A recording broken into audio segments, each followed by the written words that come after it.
everyone, and welcome back to Bravo Breakdown on the Just Sayin' podcast. This recap is a little later than usual because my microphone died. RIP to my mic I have had for 5 years. I don't know if you could tell last week, but something was up with my recording. It was clear, but it sounded kind of like it's sped up in certain parts.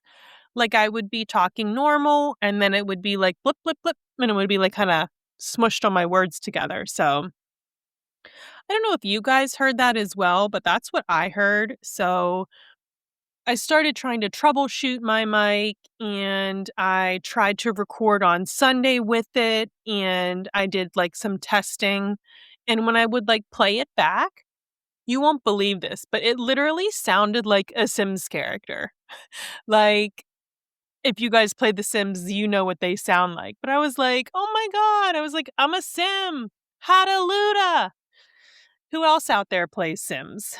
I haven't played in a minute because it's actually really dangerous. I mean, you think you're playing for 10 minutes and your whole afternoon is gone. Like I could be sitting there you just get so into the game, nothing else around you is relevant. It's the best. But the computer I also had that was dedicated to Sims, it's so old. I know it can't keep up anymore. I haven't even turned it on this year because I just know it's too old. It can't keep up. So, all right, let's get into it. We are recapping season 20, episode 5 of The Real Housewives of Orange County. This episode is titled Designers and Dildos.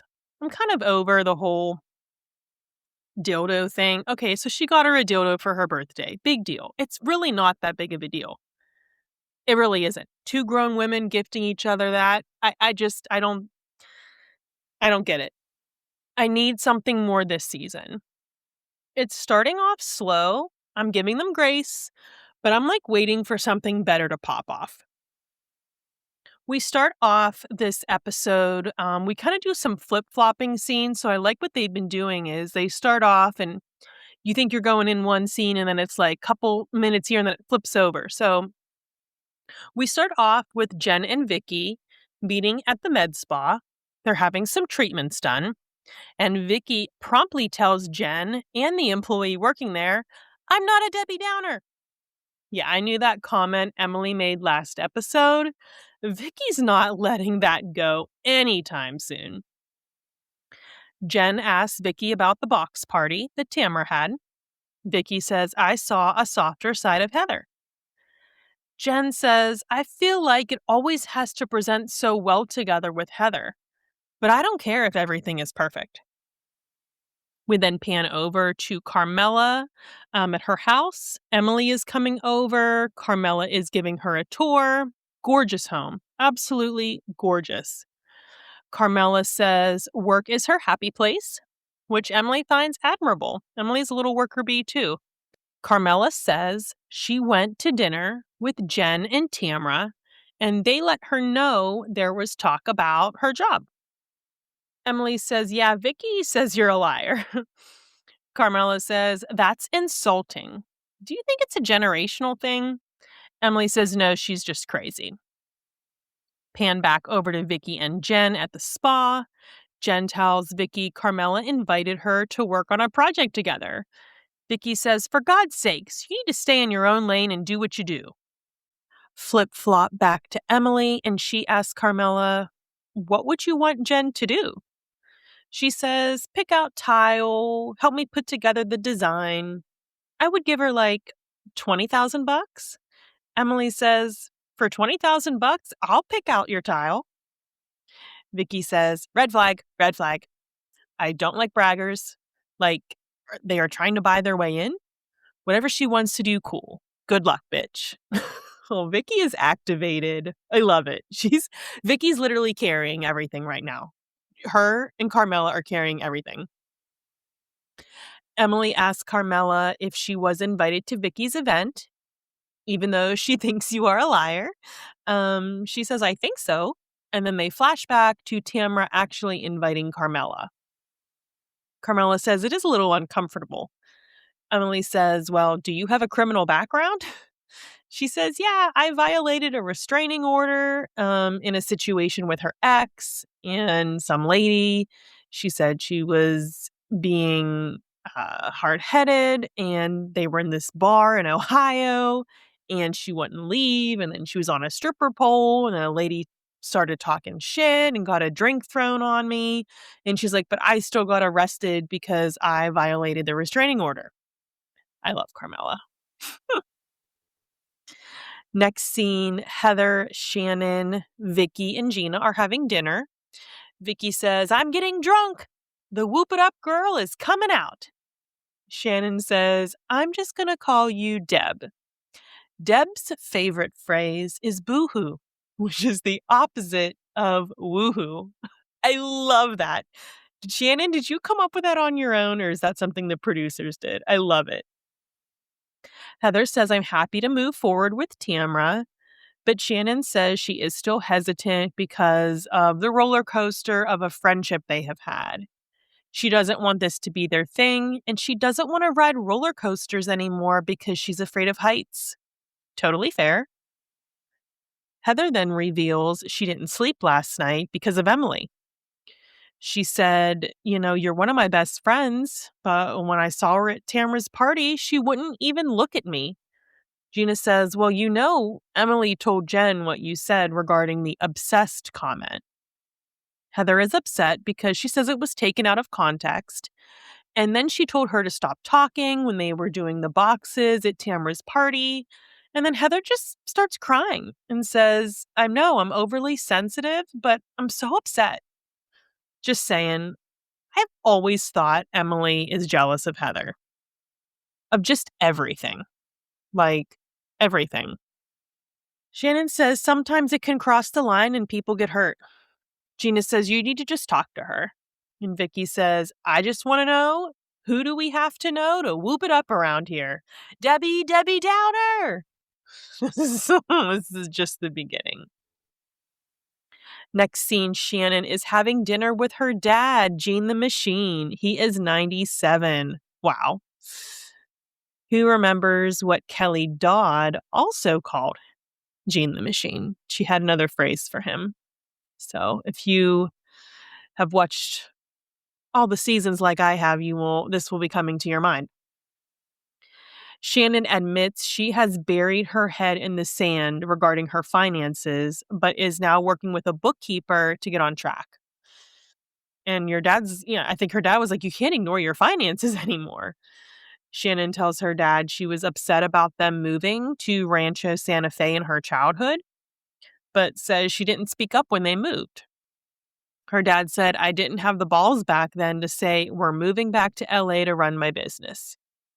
Shannon says, we're alike, Dad. We're alike. We like the faster lifestyle. Shannon tells her dad how proud she is of him in business. I love it when they show the parents of the housewives. It just shows a different side to them.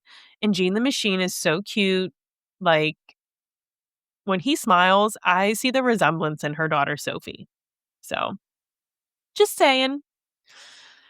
Next up, Gina and Tamra are taking a walk. Tamra says Carmella is not very happy with you. Gina is sticking to her guns and said it's odd to meet somebody and say, here's a Dior bag and something to masturbate with. But Emily's then hanging out with Carmella and kind of throwing her under the bus. Tamra says, wait for this. Carmella is bringing Jenn in on her next project. Gina says, this is all money to me. Vicki is the one going around saying she's Carmella Duville. Do you think she's full of shit? Tamra says, I don't know her well enough yet. Okay, so next scene, we are at Vicki's wine tasting party. Tamra shows up and says, Carmella is going to be here, right? Vicki says, I didn't invite her. Tamra says, I did. Are you going to be nice? Vicki says, I think she is a liar. Tamra says, get to know her a little bit. Heather shows up, then Jenn, then Shannon, then Carmella. Vicki says, I don't know her. And Shannon says to her, you need to knock it the fuck off. Hey, Vicki, you've met her. We're filming. Hello. So Carmella approaches Vicki and she says, "Hi, I'm Vicki." And Carmella says, "We have met." And she goes, "Ish." Flashback to the 2 times they have met before. Then Gina shows up and Vicki says, "We are going to whoop it the fuck up and I am not a Debbie Downer." Cheers to that. They all sit down for dinner. Emily says, "I love Whoop It Up Night. I created a monster." Emily then says that she misses that part of Vicki. Vicki says it's coming back slowly. Heather says Vicki is sensitive. Vicki says, "Like you." Emily finds out Heather is hurt from her comment. Emily says, "I said you were talking all night. I always get cut off." Heather says, "Why are you ragging on me?" Emily says this was a statement of fact.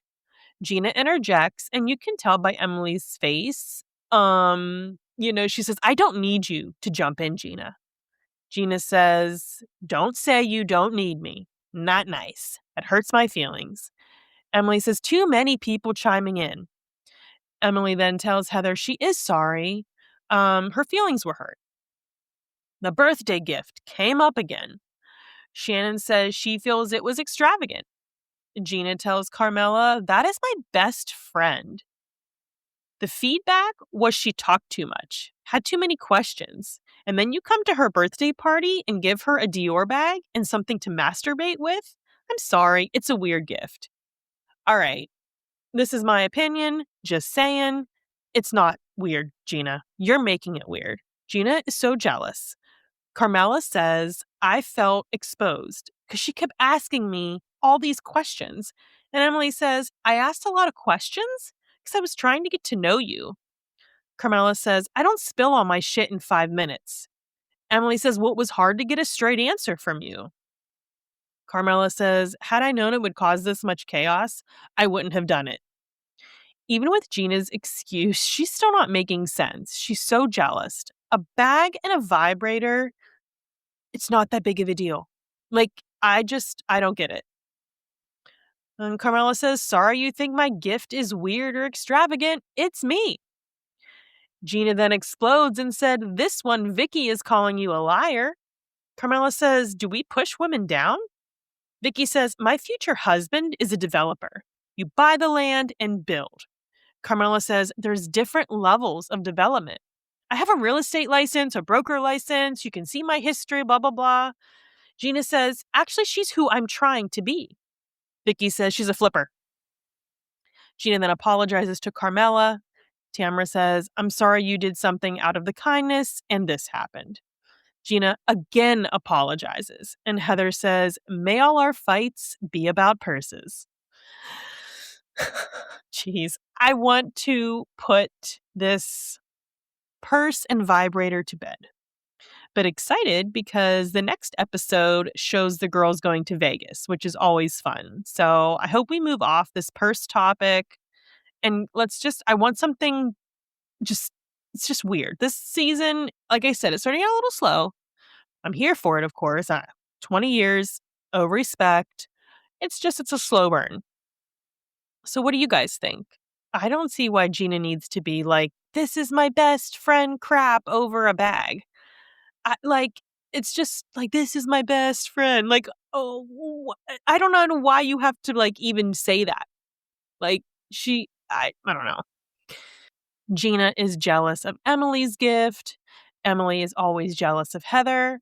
And I have never been with multiple partners in my life. That's it for this Bravo breakdown on Just Saying. Thank you for listening and stay tuned as I continue recapping season 20 of The Real Housewives of Orange County. What are your thoughts so far on the new season? Send me a message, leave me a comment, and don't forget to like and subscribe to my new YouTube channel. Bye.